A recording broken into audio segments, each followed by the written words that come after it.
लोगों को प्रणाम। माई सेल्फ डॉक्टर विवेक। मैं एक होम्योपैथिक कंसल्टेंट हूँ। फ्रेंड्स, महिलाओं में मासिक धर्म के समय होने वाले अत्यधिक पीड़ा मीन्स डिस्मेनोरिया के विषय में इस वीडियो में चर्चा होगी। तो सबसे पहले हम लोग बात करेंगे कि डिस्मेनोरिया क्या है, इसके होने के कारण, इसके लक्षण, इन्वेस्टिगेशन और फाइनली इसके होम्योपैथिक ट्रीटमेंट के विषय में इस वीडियो में बात होगी। तो डिस्मेनोरिया क्या है? डिस्मेनोरिया यानी दर्दनाक मासिक धर्म, जिससे पेट के निचले हिस्से और पीठ में दर्द और ऐंठन तेज होती है। मासिक धर्म के दौरान यूट्रस में होने वाले संकुचन के कारण मासिक धर्म में ऐंठन होती है, क्योंकि यूट्रस अपनी परत को बाहर निकालने का काम करता है।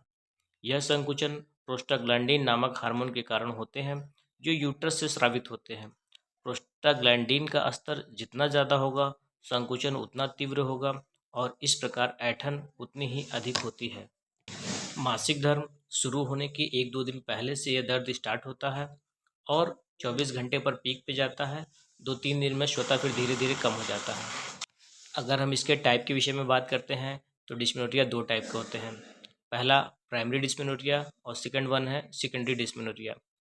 तो प्राइमरी डिस्मेनोरिया किसी अंतर्निहित बीमारी के बिना होने वाला दर्द, अत्यधिक दर्द जो होता है वो प्राइमरी डिस्मेनोरिया में आता है, जिसमें प्रोस्टाग्लैंडिन के उच्च स्तर के कारण होता है। आमतौर पर युवा लड़कियों और महिलाओं को ये ज़्यादा होता है और उम्र के साथ साथ या बच्चे के जन्म के साथ साथ यह कम हो जाता है। सेकेंड वन है सेकेंडरी डिस्मेनोरिया। सेकेंडरी डिस्मेनोरिया किसी medical conditions like endometriosis, uterine fibroid के कारण होता है। यह आमतौर पर 30 वर्ष या 30 वर्ष की उम्र के ऊपर उम्र की महिलाओं को होता है और समय के साथ साथ यह स्थिति और भी बिगड़ सकती है। टाइप जानने के बाद अब हम लोग इसके कारण के विषय में बात करेंगे। तो किस किस कारण से डिस्मेनोरिया होता है, वो है, पहला कारण है प्रोस्टाग्लैंडिन के हार्मोन। प्रोस्टाग्लैंडिन यह हार्मोन गर्भाशय के संकुचन मीन्स कंस्ट्रक्शन के लिए जिम्मेदार होता है। इसका स्तर बढ़ने से संकुचन तेज होता है और दर्द तेज हो जाता है।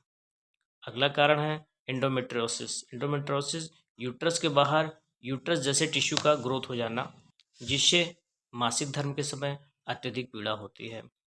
यूट्राइन फाइब्रॉइड गर्भाशय में गैर कैंसर युक्त गांठें, जिसकी वजह से डिस्मेनोरिया बहुत ज़्यादा देखने को मिलता है।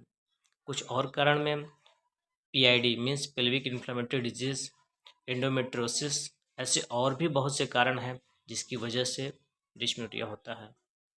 डिस्मेनोरिया के कारण जानने के बाद हम लोग डिस्मेनोरिया के लक्षण के विषय में बात करेंगे। इसके लक्षणों में दर्द, दर्द पेट के निचले हिस्सों में ऐंठन, दर्द पीठ से पैरों की तरफ भी फैल सकता है।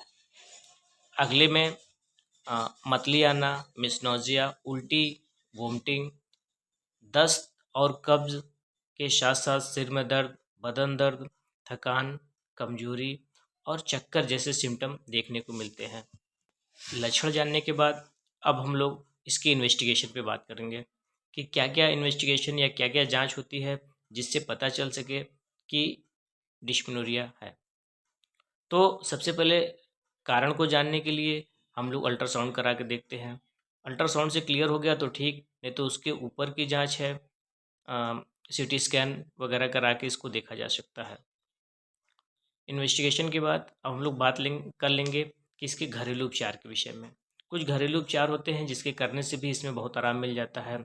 सबसे पहला होता है पेट और पीठ की हीटिंग पैड से सेकाई करना। गर्म सेकाई से दर्द में आराम मिलता है।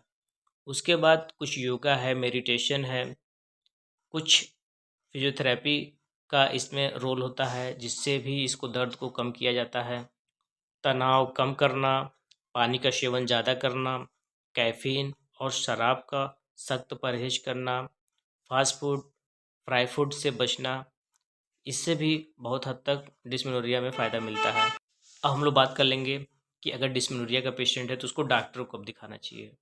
डॉक्टर को दिखाने का मतलब होता है जब दर्द बहुत ज़्यादा हो, दर्द कम ना हो रहा हो, कंटिन्यू दर्द बढ़ रहा है, तो आपको डॉक्टर को दिखाना चाहिए। अंतर्निहित बीमारी का पता लगाना और फाइनली उसके ट्रीटमेंट का उपचार जो होता है उसके लिए आपको डॉक्टर से ज़रूर दिखाना चाहिए। फाइनली अब हम लोग इसके होम्योपैथिक ट्रीटमेंट के विषय में बात करेंगे कि होम्योपैथिक में डिस्मेनोरिया को ठीक करने के लिए बहुत ही अच्छी दवाएं आती हैं जो आपके होम्योपैथिक डॉक्टर आपके सिम्टम सिमिलरिटी के बेस पे देते हैं। तो कुछ कॉमन मेडिसिन जो इसमें चलती है वो है शिमेशफ्यूगा है, पल्सटिला है, वाइबर्नम आपुलस है, कालोफाइलम, मैकफास, कोलोशेन, शिपिया, ऐसे और भी बहुत से होम्योपैथिक मेडिसिन है जो आपके होम्योपैथिक आपके सिम्टम सिमिलरिटी के बेस पे चलाते हैं। तो डिस्मेनोरिया पे यह बनाया वीडियो अगर आपको अच्छा लगा तो उन सारे फ्रेंड्स को ज़रूर शेयर करिए जो डिस्मेनोरिया लाइक बीमारी से ग्रसित हैं। पूरा वीडियो देखने के लिए धन्यवाद।